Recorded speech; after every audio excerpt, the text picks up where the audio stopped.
प्रथमाष्टमी की पालन करिबार कारण कौन आउ ये अष्टमी बंधु किए आसतु से विषय आज जाना। पितामाता प्रथम संतान को पढ़ुआ बोली कहुए।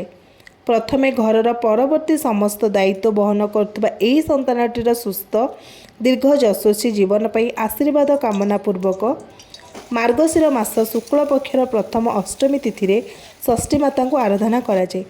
पूर्ण कुंभरे आद्य पूज्य गणेश और इष्टदेवता को आवाहन कराए।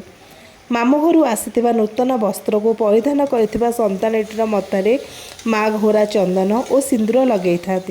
अक्षत चाउल बरकोली पत्र दुब और दीपरे शुभ वंदना करि बटा बिरी अरुआ चाउलर गुंड को मिसाई मझिरे गुड़ नड़ियार पुर दे कंचा हलदी पत्र द्वारा आवृत होइतिबा पानी सिजार एंडोरी पिठा को सपरिवार महा आनंद खाती और बंधु परिजन को बांटती। श्रीक्षेत्र में बड़ ठाकुर बलभद्र समेत तीन ठाकुर को पढ़ुआ करने मामू घर नियाली माधवानंद मंदिर नूतन वस्त्र और भारबोझ आसी थाए।